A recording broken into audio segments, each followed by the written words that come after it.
Hello and welcome to another day on Cornwall Pocket Farm, where I try and figure out how to live sustainably on 300 square metres in the city.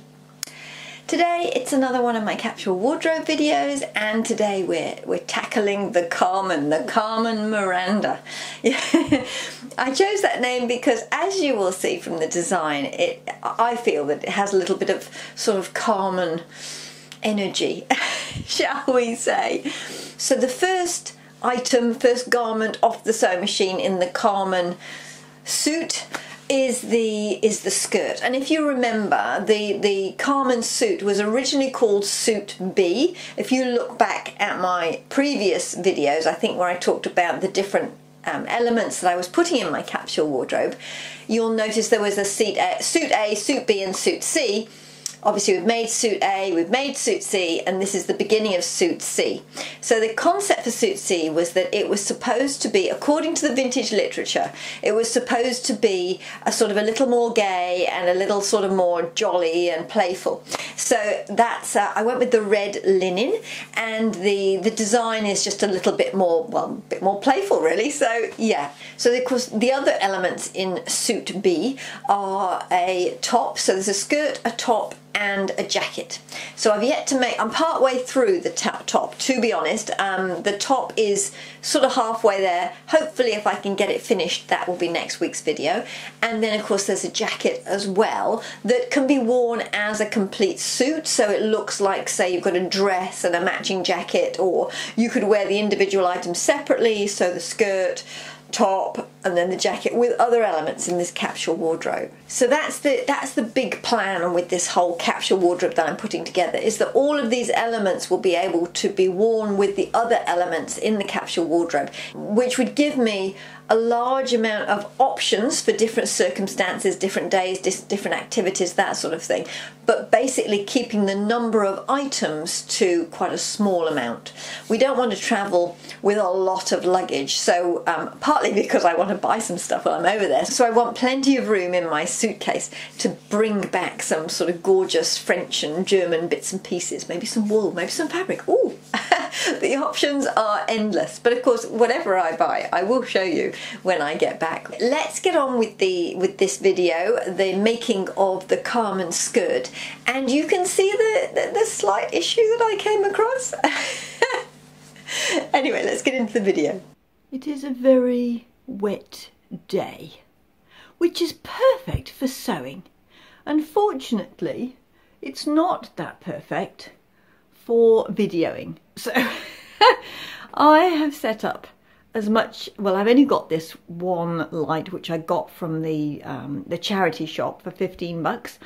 It's not terribly strong, but as you can see, it's very wet and grey and getting quite wintry out there. So yeah, I'm going to have to do the best I can. I think I've got just enough light to film. As I say, this is where I put my camera. It just sort of sits on the windowsill up there. It's the most I can do to sort of to get it furthest away from me and get me and what I'm doing fitted in for this type of shot anyway. I thought I would show you the pattern that I'm doing for my Carmen Miranda. So this is a pattern, it's a Vogue pattern. Obviously I got it from a charity shop for about $1. And I thought that looks quite sort of vintagey. You know, this view here and this view, you know, they used to have those sort of waterfall dresses. What I like about this pattern is that I always have problems with sort of these wrap-around skirts, because if you sit down, obviously it all sort of falls off and then you're showing the world your thighs, which isn't always exactly what you want.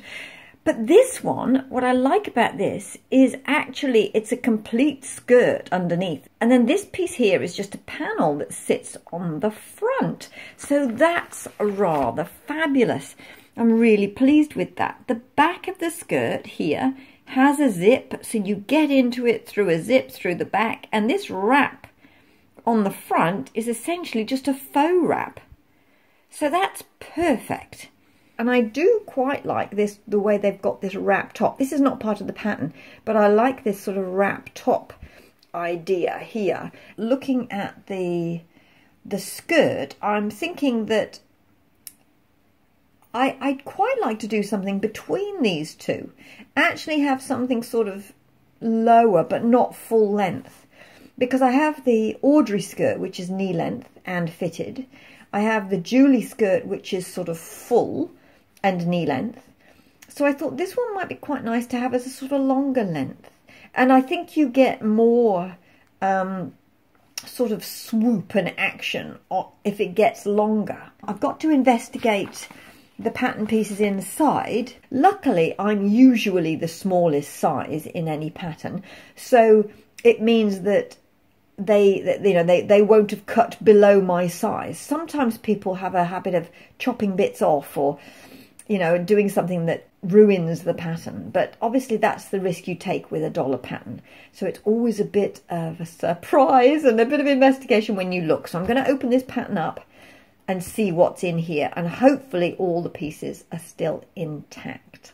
I'm hoping there's enough light to film this. If I turn my overhead light on, it's lots of light, but unfortunately, because it's the AC light that you get through the fittings in the house, you have that sort of flickering, which is a bit of a pain, and it's probably going to irritate you. So I'm going to try and turn this off and just use this light, which is a DC, direct current, which means that it doesn't flick, because obviously alternating current alternates, which is where the flicking comes from. And the DC current, which you get through these filming sorts of lights, they're the ones where you get a USB that goes into an adapter which goes onto the wall, plugs in. These DC devices don't create the flickering. There's a little bit of a science lesson for you. But anyway, I get off track a lot, don't I? I'm going to try and stop this flickering and just go with this. Right, hopefully that is enough light. And then if we cross our fingers a lot, maybe the sun will come out. It's unlikely. But anyway, let's have a little look. Now, I'm actually going to tip you down so we can have a look at this pattern. And then I can angle the light at the pattern. So I'm going to chop my head off. I'll see you later. Okay, so let's have a little look inside this pattern and see what we've got. Fingers crossed, we've got all the bits.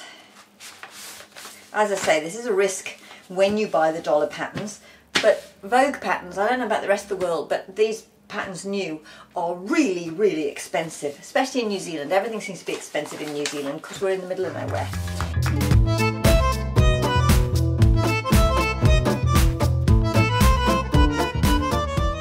Nicely folded. That's always good when people put a pattern back in its packet, nicely folded. Is that just me? But I do love a well-folded pattern. I know sometimes you buy these patterns second-hand and they've just literally been sort of shoved in and they're all in a big bunch. But this is beautifully folded, so I have high hopes that the person has taken great care of this.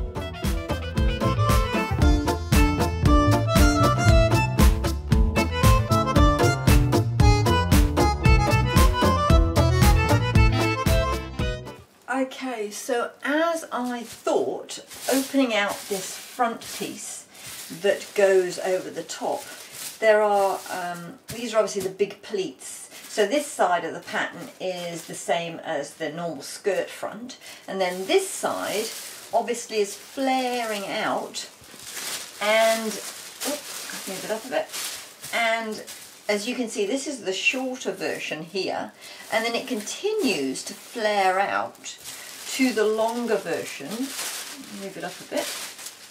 Continues to flare out for the longer version to then swoop around. So I probably want to go somewhere in the middle of here, and I could, I suppose, if I wanted to, extend this out a little bit. I'll see if I've got enough fabric, but I could extend this out and make the angle more, which would give me more sort of swoop and flow.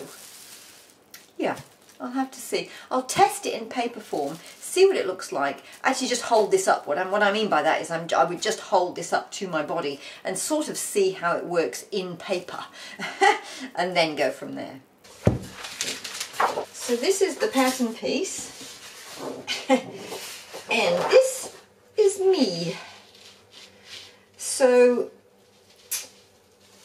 that's a centre fold. So if I take that there, you can see that my shape comes in a lot more than a normal pattern which comes up higher and then in. So this pattern piece is about the same as this pattern piece after you get past here, but the top is quite different. So I'm going to use my block, and then I will just move markings and things that I need from here onto this pattern.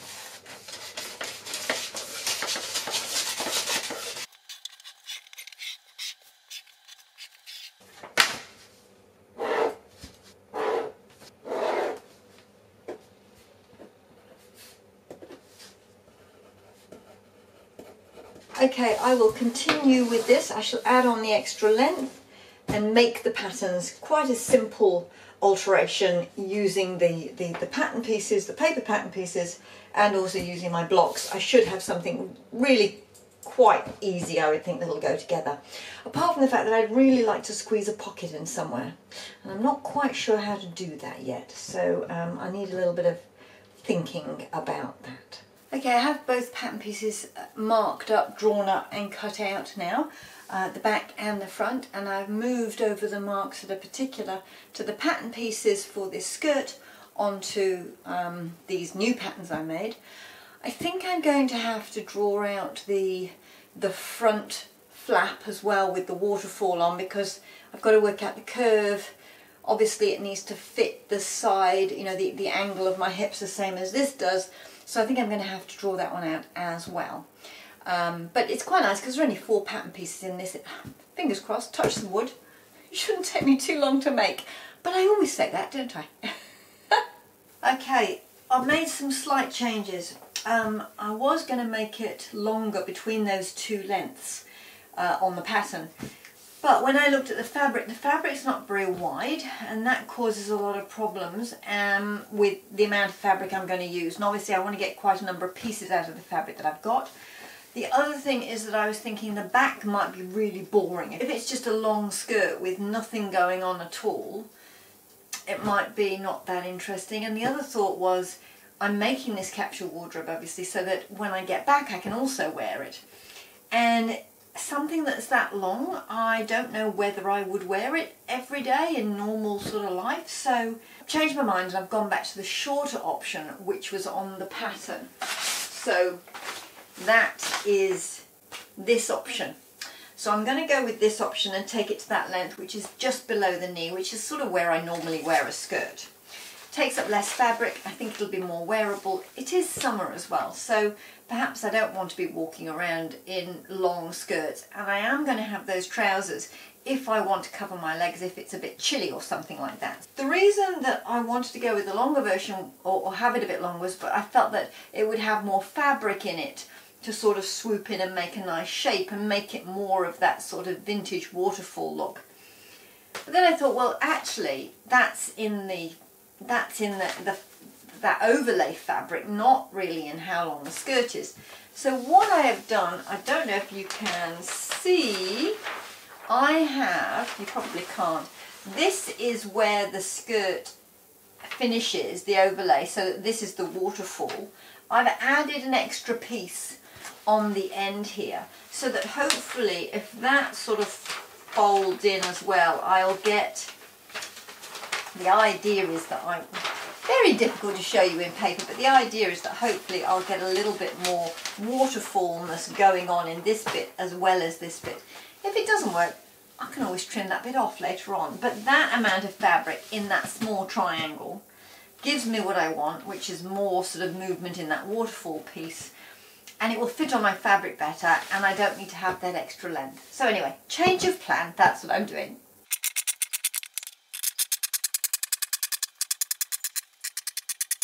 It's the next day now. It's a little brighter, as you can see. I haven't had to have the artificial lights on, so it'll be easier to film today. But the reason I stopped yesterday, I'll show you where I got to. I basically cut all the pieces out, and then I started to pin in these pleats for the overlay piece. And I noticed that the fabric has flaws all the way through it. So really not happy, but basically there are sort of these dye marks almost. I thought it was just this overlay, but I've looked through all of the pieces I've cut and I've looked at the fabric that I've got left, and this dye these lines are all the way through the fabric, which I was like, oh. And my daughter got exactly the same fabric. This is from Spotlight. My daughter got exactly the same fabric, and she looked at her fabric and she said, yes, the lines are through mine. So it must be the whole bolt of this fabric that has the lines through it. So I was like, oh, do I continue? Do I not? The problem, of course, is that I've picked this fabric particularly to go with my patterned fabric that I'm using for the Julie, that goes with the Audrey. You know, the idea was to get all these fabrics that go together. I've looked online on the Spotlight website, and there isn't another fabric like this or in this colour or whatever. So I gave up, basically, as you do. You know, when a project misbehaves and you think, ah. I gave up, I stopped working on it, and I went to bed.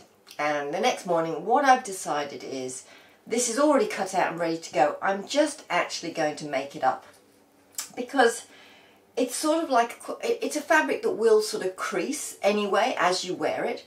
And I'm hoping with the fact that it's red and there's a bit of drama to it with the sort of the waterfall effect, that hopefully you won't sort of go, oh look, there's a crease down there, you know, that maybe you won't notice it. You know, when you're sewing, and quite often you notice something, some tiny detail that really sort of gets on your nerves, and you know it's there all the time. But then when you start to wear the clothes and you wash them and you wear them, you don't really notice it. And I'm hoping that's going to be the case. I'm going to show it to you. I don't know if it'll even show up on camera. It may well do. But I'm going to show you this fabric and see if you can see the mark. Now, let me hold it up. Okay, you've probably got some light through it, so you might not be able to see it. But essentially, there are dye lines that are coming through here, and another one through there, and there is another bit through the waterfall, but of course you don't see that. Of course, the plan is to make a whole suit in this, a jacket, a top, and a skirt. So I'm just going to carry on. It probably looks just like a crease. Anyway, I'm going to go ahead and make up the whole suit in this fabric because it matches everything, and I have it, and I've started, and so I am. Okay, I have very roughly pinned it on just to see the waterfall effect, and I'm quite pleased with it. Please excuse the slippers and the socks and all the rest of it, but quite pleased with the way the waterfall's happening. This is the piece that I added on, and I had to do a little bit of alteration to get this angle right, but I'm quite pleased with the extra. I think without that it might have been just a little bit less, and you know, I want more. So I've got another one, and I think that sticking out bit is rather nice. Yeah, so that's all the front piece. This is the flap that comes over the front. I now need to put the backs together, and I do the zip in the back, to be honest, first. Do the zip, and then I can start stitching the front and the back together. So relatively quick make if you don't muck it about and if you don't find flaws in your fabric. But I actually, now I'm working with it, find it quite hard to find the flaws. I mean, I can see it now. There's a couple of places down here I can see it now. But because it creases when you wear it and you're in it, and there's these lines here, I think it'll be fine. Okay, so I have done the side seams. I haven't got the waistband on yet, but I'm pretty pleased with the way that that's working. I think it's quite good. It's quite good at the back. I'm afraid the lighting is just, it's a bit late now, it's getting dark. But yeah, I'm quite pleased with that. I just need to get the waistband on now, I think. Yeah. I've finished all the hand sewing on the Carmen skirt. I've put the little hook on the back for the closing on the waistband. I have done a nice bias bound edge on the hem. So it is absolutely completely finished, which is wonderful, apart from the fact that what's been bugging me with this skirt is there aren't any pockets. And I like a pocket. A pocket is always a useful thing. I've tried thinking, I don't want to do the side seams. As I mentioned before, it makes my hips look even wider than they already are. There's nowhere to sort of get a pocket. But I'm thinking now, I know it's a bit late, but I'm thinking now, could I get a welt pocket in the back? I'm thinking this is the back of the skirt, and I'm wondering, could I just put like a little welt pocket there? What do we think? Should we do it? It is completely finished. It's ready to wear, but I want that pocket. And I do have plenty of fabric now. Well, I think I've got plenty of fabric, but what happened was my daughter cut out the project that she wanted to do with her piece of fabric. It also has die lines in it, but she's cut that out, and there was some left over. So she's given me that fabric, which is quite good, because I had underestimated the amount of fabric I needed for the Carmen outfit, because the skirt, of course, now, I bought the fabric first and then I decided to do a wrap skirt. Well, of course, with a wrap skirt, you basically get two fronts on top of each other. So I've sort of doubled the amount I need for the front. Then, of course, I'm doing a wrap top, which, again, I've doubled the front. So I've used quite a lot of the fabric already. And I've got ideas for the jacket, but it's a little bit more than the jacket I did for the Audrey. Anyway, I've got a bit more fabric now because my daughter gave me her leftovers. So, and I do have scraps because I'm doing the top now, and yeah, I've changed my mind. I've had a little bit of a fail. Should we call it a fail? No, I think we'll just call it we changed our minds. Anyway, that fabric now I've unpicked and taken it off, but it's enough probably for some sort of little bits of pockets and things. So yeah, I think I'm going to use that up and do a welt pocket. Okay, I did it. I put a welt pocket in. I'm so pleased with that. I have never done a welt pocket before, and I'm really pleased with the finish of that. I just looked on YouTube, as I do, and found a really easy one, all in one piece, and with the zip down I could actually get at this piece of the skirt. So yeah, really pleased. I have a pocket. Yay! Not a very big pocket, but certainly big enough for a key or a travel pass, credit card, those types of things. So that's all done, and I'm happy. It's all finished now and ready for the reveal.